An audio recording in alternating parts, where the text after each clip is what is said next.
शुक्लांबरधरं विष्णुं शशिवर्णं चतुर्भुजं प्रसन्नवदनं ध्यायेत् सर्वविघ्नोपशान्तये। यस्य द्विरदवक्त्राद्याः पारिषद्याः परः शतं विघ्नं निघ्नन्ति सततं विश्वक्सेनं तमाश्रये। व्यासं वसिष्ठनप्तारं शक्तेः पौत्रमकल्मषं पराशरात्मजं वन्दे शुकतातं तपोनिधिं। व्यासाय विष्णुरूपाय व्यासरूपाय विष्णवे नमो वै ब्रह्मनिधये वासिष्ठाय नमो नमः। अविकाराय शुद्धाय नित्याय परमात्मने सदैकरूपरूपाय विष्णवे सर्वजिष्णवे। यस्य स्मरणमात्रेण जन्म संसारबन्धनात् विमुच्यते। नमस्तस्यै विष्णवे प्रभविष्णवे। ॐ नमो विष्णवे प्रभविष्णवे। श्रीवैशम्पायन उवाच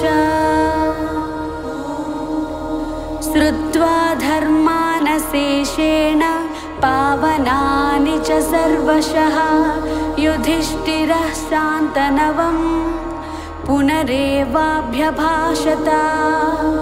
युधिष्ठिर उवाच किमेकं दैवतं लोके किं वाप्येकं परायणं स्तुवन्तः कमर्चन्तः प्राप्नुयुर्मानवः शुभं। को धर्मः सर्वधर्माणां भवतः परमो मतः किं जपन्मुच्यते जन्तुर्जन्म संसारबन्धनात्। श्रीभीष्म उवाच जगत्प्रभुं देवदेव मनन्तं पुरुषोत्तमं स्तुवन्नाम सहस्रेण पुरुषः सततोत्थितः तमेव चार्चयन् नित्यं भक्त्या पुरुषमव्ययम्। ध्यायन् स्तुवन् नमस्यंश्च यजमानस्तमेव च। अनादिनिधनं विष्णुं सर्वलोकमहेश्वरं लोकाध्यक्षं स्तुवन् नित्यं सर्वदुःखातिगो भवेत्। ब्रह्मण्यं सर्वधर्मज्ञं लोकानां कीर्तिवर्धनं लोकनाथं महद्भूतं सर्वभूतभवोद्भवं। येष मे सर्वधर्माणां धर्मोऽधिकतमो मतः। यद्भक्त्या पुण्डरीकाक्षं स्तवैरर्चेन्नरः सदा परमं यो महत्तेजः परमं यो महत्तपः परमं यो महद्ब्रह्मा परमं यः परायणं। पवित्राणां पवित्रं यो मङ्गलानां च मङ्गलं दैवतं देवतानां च भूतानां यो व्ययः पिता। यतः सर्वाणि भूतानि भवन्त्यादियुगागमे यस्मिंश्च प्रलयं यान्ति पुनरेव युगक्षये। तस्य लोकप्रधानस्य जगन्नाथस्य भूपते विष्णोर्नाम सहस्रं मे शृणु पापभयापहं। यानि नामानि गौणानि विख्यातानि महात्मनः ऋषिभिः परिगीतानि तानि वक्ष्यामि भूतये। ऋषिर्नाम्नां सहस्रस्य वेदव्यासो महामुनिः छन्दोनुष्टुप् तथा देवो भगवान् देवकीसुतः। अमृतांसूद्भवो बीजं शक्तिर्देवकी नन्दनः त्रिसामा हृदयं तस्य शान्त्यर्थे विनियुज्यते विष्णुं जिष्णुं महाविष्णुं प्रभविष्णुं महेश्वरम् अनेकरूपदैत्यान्तं नमामि पुरुषोत्तमम् अस्य श्री विष्णुर्दिव्यसहस्रनामस्तोत्र महामन्त्रस्य श्रीवेदव्यासो भगवान् ऋषिः अनुष्टुप् छन्दः श्रीमहाविष्णुः परमात्मा श्रीमन्नारायणो देवता अमृतांशोद्भवो भानुरिति बीजम् देवकी नन्दनः सृष्टेति शक्तिः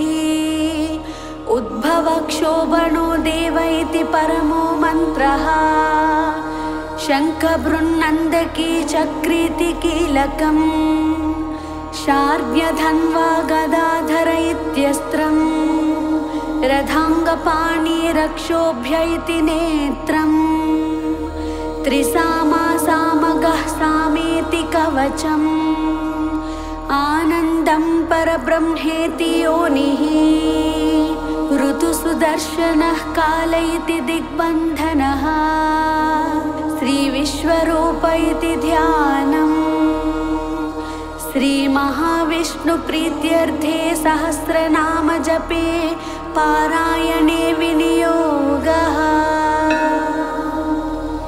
ध्यानम् क्षीरोधन्वत्प्रदेशे शुचिमणिविलसत्सैकते मौक्तिकानां माला क्लुप्तासनस्था स्फटिकमणिनिभैर्मौक्तिकैर्मण्डिताङ्गः शुभ्रैरभ्रैरदभ्रैरुपरि विरचितैर्मुक्तपीयूषवर्षैः आनन्दीनः पुनीयादरिनलिनगदाशङ्कपाणिर्मुकुन्दः भूः पादौ यस्य नाभिर्वियदसुरनिलश्चन्द्रसूर्यौ च नेत्रे कर्णावाशा शिरोद्वौर्मुखमपि दहनो यस्य वास्तेयमप्तिः अन्तःस्थं यस्य विश्वं सुरनरखगोभोगि गन्धर्वदैत्यैः चित्रं रम्यते तं त्रिभुवनवपुषं विष्णुमीशं नमामि। ॐ नमो भगवते वासुदेवाय।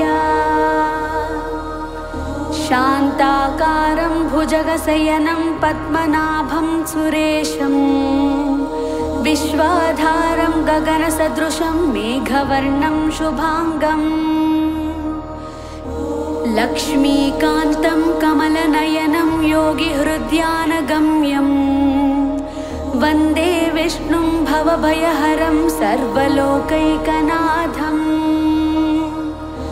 मेघश्यामं पीतकौसेयवासं श्रीवत्साकं कौस्तुभोद्भासिताङ्गं पुण्योपेतं पुण्डरीकायताक्षं विष्णुं वन्दे सर्वलोकैकनाथम् नमः समस्तभूतानां आदिभूताय भूभृते अनेकरूपरूपाय विष्णवे प्रभविष्णवे सशङ्खचक्रं सकिरीटकुण्डलं सपीतवस्त्रं सरसीरुहेक्षणं सहारवक्षः स्थलशोभिकौस्तुभं नमामि विष्णुं शिरसा चतुर्भुजम्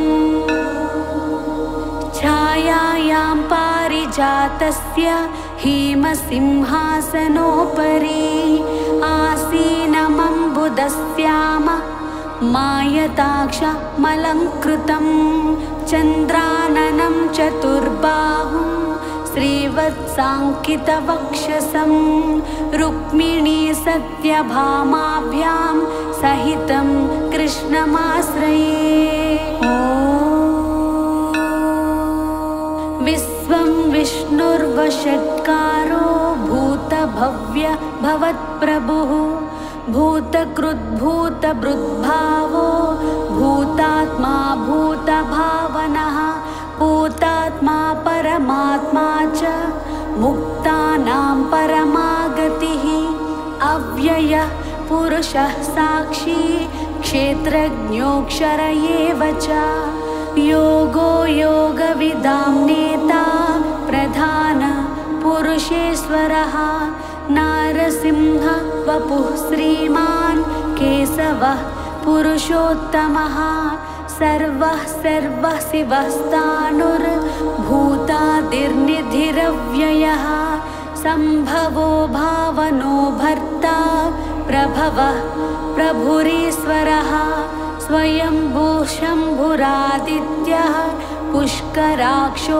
महास्वनः अनादिनिधनो दाता विधाता धातुरुत्तमः अप्रमेयो हृषीकेशः पद्मनाभो मरप्रभुः विश्वकर्मा मनुस्त्वष्टा स्थविष्टः स्थविरो ध्रुवः अग्राह्यः शाश्वतो कृष्णो लोहिताक्षः प्रतर्धनः प्रभूतस्त्रीककुब्धामा पवित्रं मङ्गलं परम् ईशानः प्राणदः प्राणो ज्येष्ठः श्रेष्ठः प्रजापतिः हिरण्यगर्भो भूगर्भो माधवो मधुसूदनः ईश्वरो विक्रमी धन्वी मेधावी विक्रमः क्रमः अनुत्तमो दुरादर्शः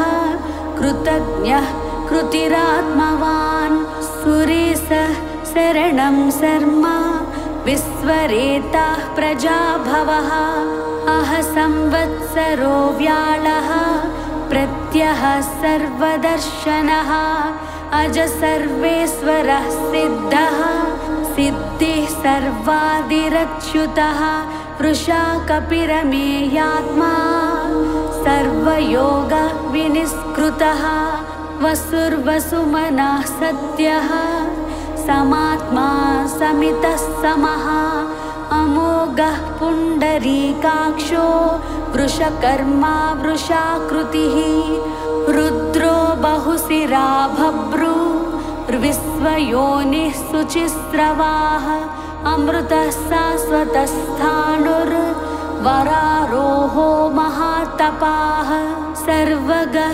सर्वविद्भानुर्विश्वक्सेनो जनार्दनः वेदो वेदविदव्यग्नो वेदाग्नो वेदवित्कविः लोकाध्यक्षः सुराध्यक्षो धर्माध्यक्षः कृताकृतः चतुरात्मा चतुर्व्यूह चतुर्दंष्ट्रश्चतुर्भुजः भ्राजिष्णुर्भोजनं भोक्ता सहिष्णुर्ज गदादिजः अनघो विजयो जेता विश्वयोनिः पुनर्वसुः उपेन्द्रो वामनः प्रांशुरमोघः शुचिरूर्जितः अतीन्द्रः संग्रहः सर्गो धृतात्मा नियमो यमः वेद्यो वैद्यः सदा योगी वीरः माधवो मधुः अतीन्द्रियो महामायो महोत्साहो महाबलः महाबुद्धिर्महावीर्यो महाशक्तिर्महाद्युतिः अनिर्देश्य वपुः श्रीमान् न मेयात्मा महादृधृक् महेश्वासो महीभर्ता श्रीनिवासः सताङ्गतिः अनिरुद्धः सुरानन्दो गोविन्दो गोविदाम्पतिः मरीचिर्दमनो हंसः सुपर्णो भुजगोत्तमः हिरण्यनाभः सुतपाः पद्मनाभः प्रजापतिः अमृत्युः सर्वदृक्सिंहः सन्धाता सन्धिमान् स्थिरः अजो दुर्मर्षणः शास्ता विस्तृतात्मा सुरारिः गुरुर्गुरुर्तमो धामा सत्यः सत्यपराक्रमः निमिषो निमिषः स्रग्वी वाचस्पतिरुदारधीः अग्रणी ग्रामणी श्रीमान् न्यायो नेता समीरणः सहस्रमूर्धा विश्वात्मा सहस्राक्षः सहस्रपात् आवर्तनो निवृत्तात्मा संवृतः संप्रमर्दनः अहः संवर्तको वह्निरनिलो धरणीधरः सुप्रसादः प्रसन्नात्मा विश्वधृग्विश्वभुग् विभुः सत्कर्ता सत्कृतः साधुर्जह्नुर्नारायणो नरः असंख्येयो प्रमेयात्मा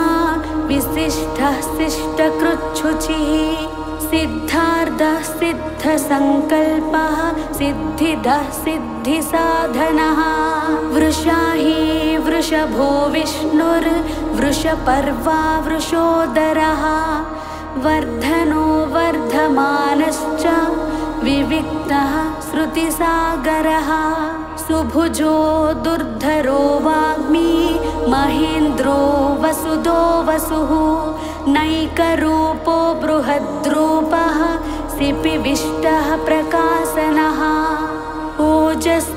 ओजस्तेजोद्युतिधरः प्रकाशात्मा प्रतापनः रुद्धः स्पष्टाक्षरो मन्त्रश्चन्द्रांशुर्भास्करद्युतिः अमृतांशोद्भवो भानुः ससबिन्दुः सुरेश्वरः औषधं जगतः सेतुः सत्यधर्मपराक्रमः भूतभव्य भवन्नादः पवनः पावनो नलः कामः कामकृत्कान्तः कामः कामप्रदः प्रभुः युगादिकृद्युगावर्तो नैकमायो महासनः अदृश्यो व्यक्तरूपश्च सहस्रजिदनन्तजित् इष्टो विशिष्टः शिष्टेष्टः शिखण्डी नहुषो वृषः क्रोधः क्रोधकृत्कर्ता विश्वबाहुर्महीधरः अच्युतः प्रथितः प्राणः प्राणदो वासवानुजः अपानिधिरधिष्ठानमप्रमत्तः प्रतिष्ठितः स्कन्दः स्कन्दधरो धुर्यो वरदो वायुवाहनः वासुदेवो बृहद्भानुर् आदिदेवः पुरन्दरः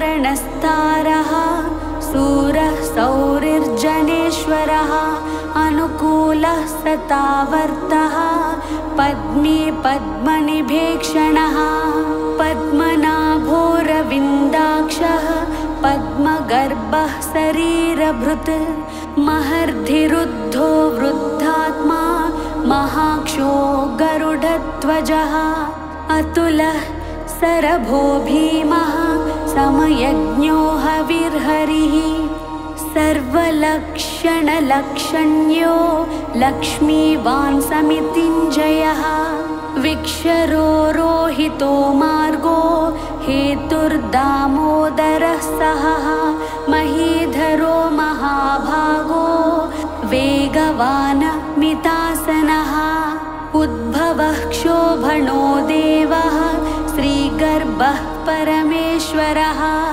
करणं कारणं कर्ता विकर्ता गहनो गुहः व्यवसायो व्यवस्थानः संस्थानः स्थानदो ध्रुवः परर्दिः परमस्पष्टः तुष्टः पुष्टः सुभेक्षणः रामो विरामो विरजो मार्गो नेयो नयो नयः वीरः शक्तिमतां श्रेष्ठो धर्मो धर्मविदुत्तमः वैकुण्ठः पुरुषः प्राणः प्राणदः प्रणवः पृथुः हिरण्यगर्भः शत्रुघ्नो व्याप्तो वायुरधोक्षजः ऋतुः सुदर्शनः कालः परमेष्टि परिग्रहः उग्रः संवत्सरो दक्षो विश्रामो विश्वदक्षिणः विस्तारः स्थावरस्थाणुः प्रमाणं बीजमव्ययम् अर्धोऽनर्धो महाकोशो महाभोगो महाधनः अनिर्विणः स्तविष्टो भूधर्मयूपो महामकः नक्षत्रनेमिर्नक्षत्री क्षमः क्षामः समीहनः यज्ञयुज्यो महेज्यश्च क्रतुः सत्रं सताङ्गतिः सर्वदर्शी विमुक्तात्मा सर्वज्ञो ज्ञानमुत्तमम् सुव्रतः सुमुखः सूक्ष्मः सुघोषः सुखदः सुहृत् मनोहरो जितक्रोधो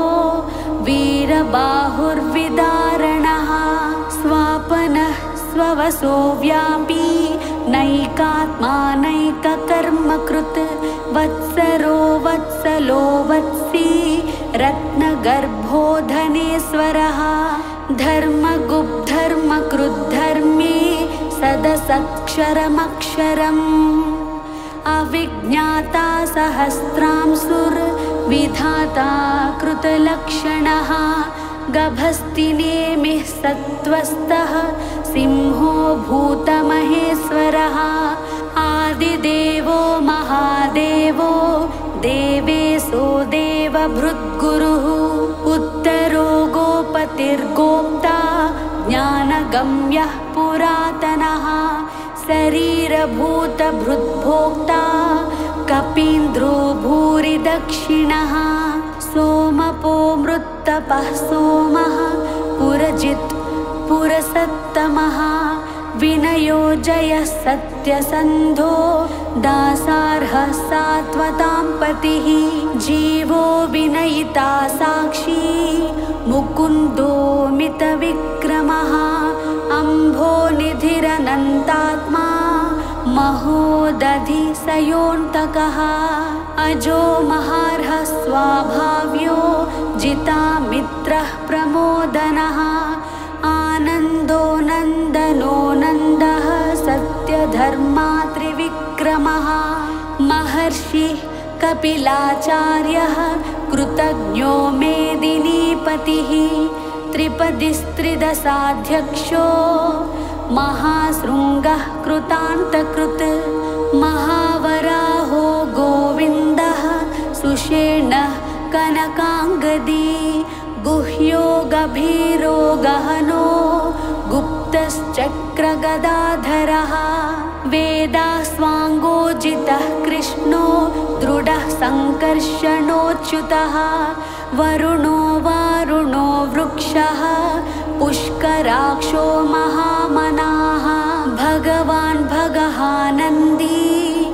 वनमाली हलायुधः आदित्यो ज्योतिरादित्यः सहिष्णुर्गतिसत्तमः सुधन्वा खण्डपरसुर्दारुणो द्रविणप्रदः दिवः स्पृक् सर्वदृग्व्यासो वाचस्पतिरयो निजः त्रिसामा सामगः साम निर्वाणं भेषजं भिषक् संन्यासकृच्छमः शान्तो निष्ठा शान्तिः परायणम् शुभाङ्गः शान्तिदः स्रष्टा कुमुदः कुवलेशयः गोहितो गोपतिर्गोप्ता वृषभाक्षो वृषप्रियः अनिवर्ती निवृत्तात्मा संक्षेप्ता क्षेमकृच्छिवः श्रीवत्सवक्षा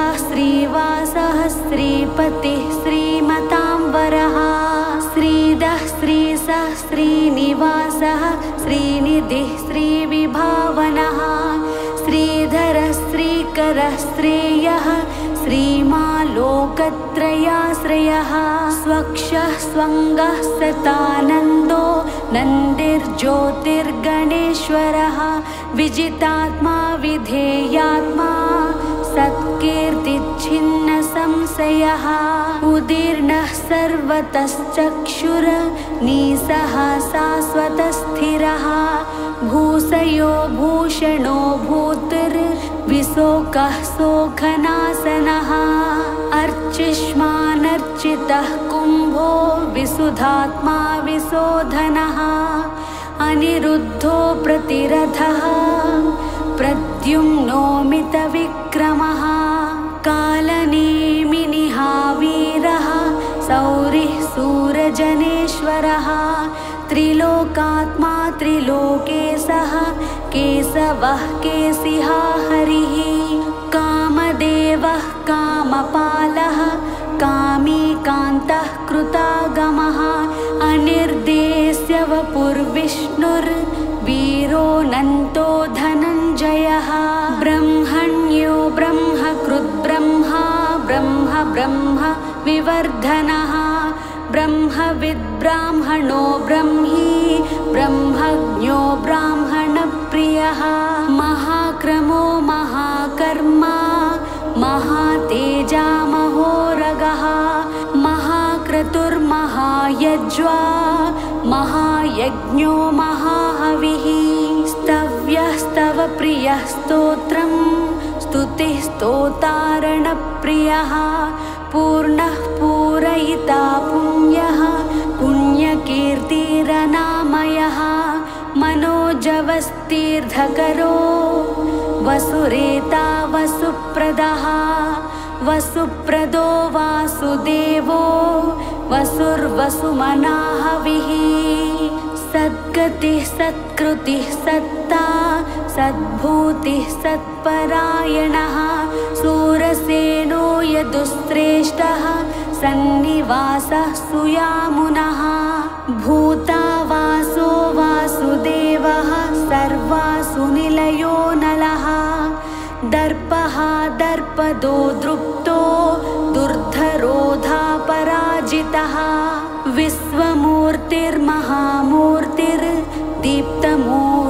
विश्वमूर्तिर्महामूर्तिर्दीप्तमूर्तिरमूर्तिमान् अनेकमूर्तिरव्यक्तः शतमूर्तिः शताननः एकोनैकस्तवः कः किं यत्तत्पदमनुत्तमं लोकबन्धुर्लोकनाथो माधवो भक्तवत्सलः सुवर्णवर्णो हेमाज्ञो वराङ्गश्चन्दनाङ्गदी वीरः विषमः शून्यो घृतासीरचलश्चलः अमानी मानदो मान्यो लोकस्वामी त्रिलोकधृत् सुमेधा मेधजो धन्यः सत्यमेधाधराधरः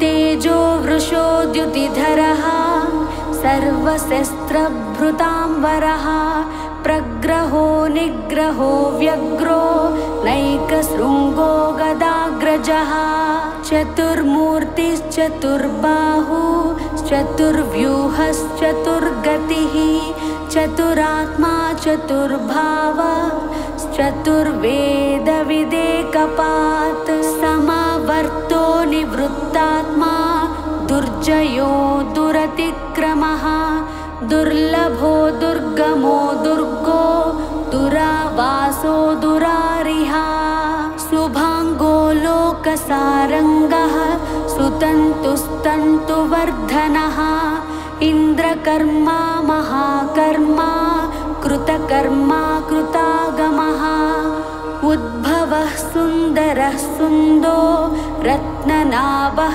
सुलोचनः अर्को वाजसनः शृङ्गी जयन्तः सर्वविजयी सुवर्णबिन्दुरक्षोभ्यः सर्ववागीश्वरेश्वरः महाहृदो महागर्तो महाभूतो महानिधिः कुमुदः कुन्दरः कुन्दः पर्जन्यः पावनो निलः अमृतासोऽमृतवपुः सर्वज्ञः सर्वतोमुखः सुलभः सुव्रतः सिद्धः शत्रु मरुजिच्छत्रुतापनः न्यग्रोधोदम्बरो स्वस्था श्चानुर्रान्ध्रनिषूदनः सहस्रार्चिः सप्तजिह्वाः सप्तेदाः सप्तवाहनः अमूर्तिरनघोचिन्त्यो भयकृद्भयनाशनः अनुर्बृहत्कृशः स्थूलो गुणभृन्निर्गुणो महान् अधृतस्वधृतः स्वास्यः प्राग्वंसो वंशवर्धनः भारभृत्कथितो योगी योगी सः सर्वकामदः आश्रमः श्रवणः क्षामः सुपर्णो वायुवाहनः धनुर्धरो धनुर्वेदो दण्डो दमयिता दमः अपराजितः सर्वसहो नियन्ता नियमो यमः सत्त्ववान् सात्विकः सत्यः सत्यधर्मः परायणः अभिप्रायः प्रियार्होरः प्रियकृत् प्रीतिवर्धनः विहाय सगतिर्ज्योतिः सुरुचिर्हुतभुग्विभुः रविर्विरोचनः सूर्यः सविता रविलोचनः अनन्तो हुतभुग्भोक्ता सुखदो नैकजोऽग्रजः अनिर्विणः सदामर्षि लोकधिष्ठानमद्भुतः सनातनतमः कपिलः कपिरव्ययः स्वस्तिदः स्वस्तिकृत् स्वस्तिः स्वस्ति भुक् स्वस्ति दक्षिणः अरौद्रः कुण्डलीचक्री विक्रम्योर्जितशासनः सप्तातिगः सप्तसहः शिशिरः सर्वरीकरः अक्रूरः पेसलो दक्षो दक्षिणः क्षमिणाम्बरः विद्वत्तमो वीतभयः पुण्यश्रवणकीर्तनः उत्तारणो दुष्कृतिः पुण्यो दुःस्वप्ननाशनः वीरः रक्षणः सन्तो जीवनः पर्यवस्थितः अनन्तरूपोऽनन्तस्त्रीर्जितमन्युर्भयापहः चतुरस्रो गभीरात्मा विदिशो व्यादिशो दिशः अनादिर्भूर्भुवो लक्ष्मीः सुवीरो रुचिराङ्गदः जननो जनजन्मादिर्भीमो भीमपराक्रमः आधारनिलयो धाता पुष्पहासः प्रजागरः ऊर्ध्वगः सप्तधाचारः प्राणदः प्रणवः पणः प्रमाणं प्राणनिलयः प्राणभृत् प्राणजीवनः तत्त्वं तत्त्वविदेकात्मा जन्म मृत्युजरादिगः भूर्भुवः स्वस्तरुस्तारः सविता प्रपितामहः यज्ञो यज्ञपतिर्यज्वा यज्ञाङ्गो यज्ञवाहनः यज्ञभृद्यज्ञकृद्यज्ञी यज्ञभुक्यज्ञसाधनः यज्ञान्तकृद्यज्ञगुह्य मन्नमन्नादयेव च आत्मयोनिः स्वयं जातो वैखानः सामगायनः देवकीनन्दनः स्रष्टा क्षितीशः पापनाशनः शङ्खबृन्नन्दकी चक्री सार्ज्ञधन्वा गदाधरः रथाङ्गपाणिरक्षोभ्यः सर्वप्रहरणायुधः श्री सर्वप्रहरणायुध ॐ नमः इति वनमाली गदी सार्ञी शङ्खी चक्री च नन्दकी श्रीमन्नारायणो विष्णुर्वासुदेवोऽभिरक्षतु वनमाली गदी सार्ञी शङ्खी चक्री च नन्दकी श्रीमन्नारायणो वासुदेवोऽभिरक्षतु वनमाली गदी सार्ङ्गी शङ्खे चक्रे च नन्दकी श्रीमन्नारायणो विष्णुर्वासुदेवोऽभिरक्षतु श्रीवासुदेवोऽभिरक्षतु नम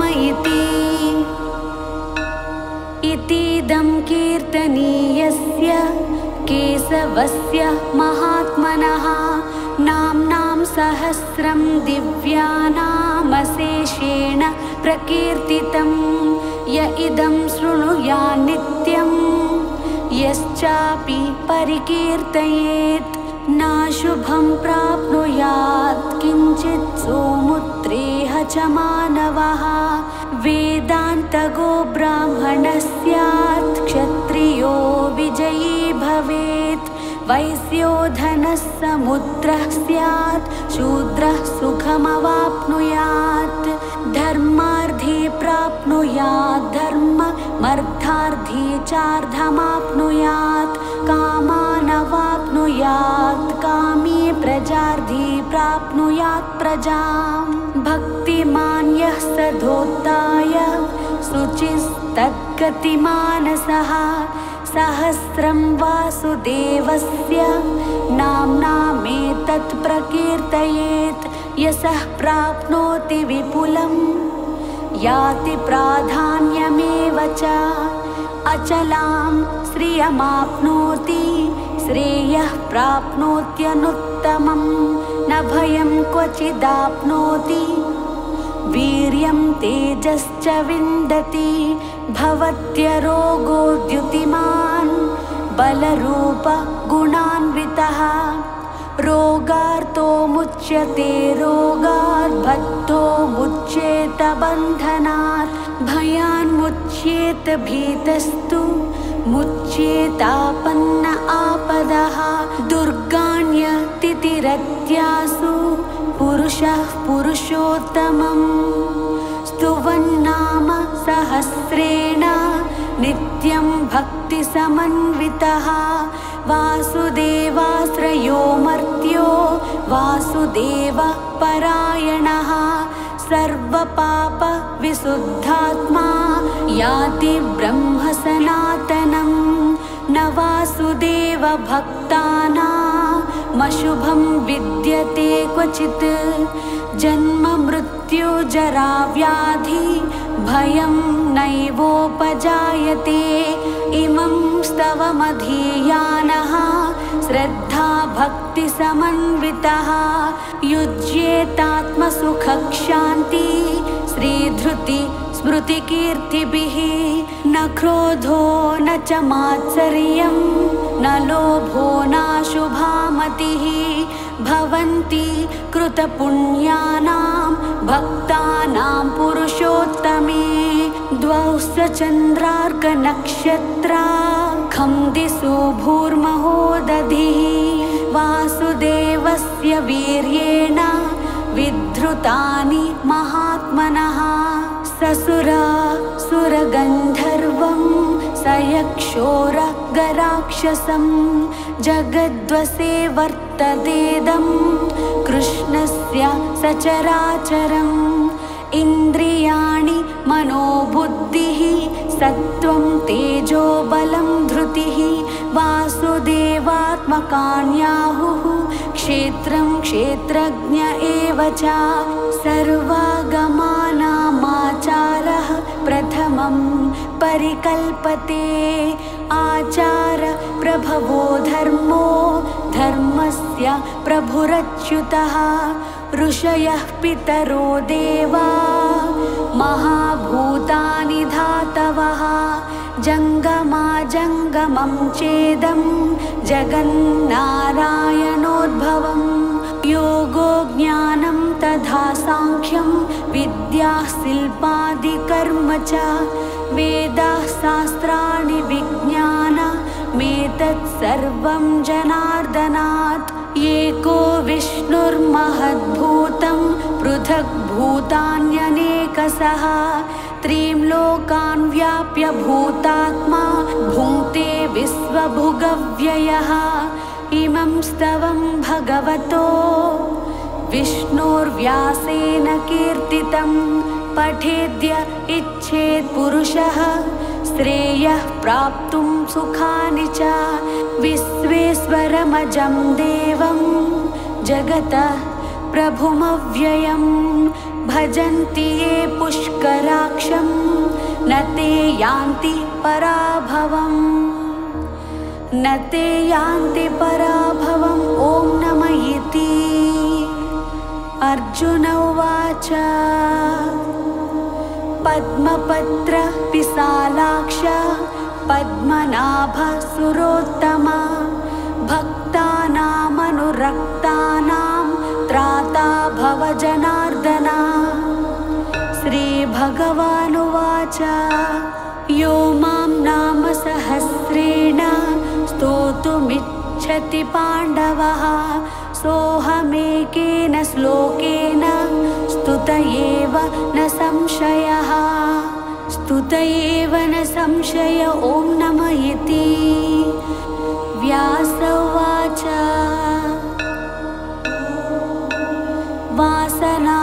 वासनाद्वासुदेवस्य वासितं भुवनत्रयं सर्वभूतानि वासोऽसि वासुदेव नमोऽस्तु ते। श्रीवासुदेव नमोऽस्तु ते। ॐ नमः इति। पार्वत्युवाच केनोपायेन लघुना विष्णोर्नाम सहस्रकं पठ्यते पण्डितैर्नित्यं श्रोतुमिच्छाम्यहं प्रभो। ईश्वर उवाच श्रीराम राम रामेति रमे रामे मनोरमे सहस्रनाम तत्तुल्यं रामनाम वरानने। श्रीराम राम रामेति रमे रामे मनोरमे सहस्रनाम तत्तुल्यं रामनाम वरानने। श्रीराम राम रामेति रमे रामे मनोरमे सहस्रनाम तत्तुल्यं रामनाम वरानने। श्रीराम नाम वरानन। ॐ नमः इति। ब्रह्मोवाच नमोऽस्त्वनन्ताय सहस्रमूर्तये सहस्रपादाक्षि शिरोरुबाहवे सहस्रनाम्ने पुरुषाय शाश्वते सहस्रकोटियुगधारिणे नमः। श्रीसहस्रकोटियुगधारिणे नमः। ॐ नमः इति। सञ्जय उवाच यत्र योगेश्वरः कृष्णो यत्र पार्थो धनुर्धरः तत्र श्रीर्विजयो भूतिर्ध्रुवा नीतिर्मतिर्मम।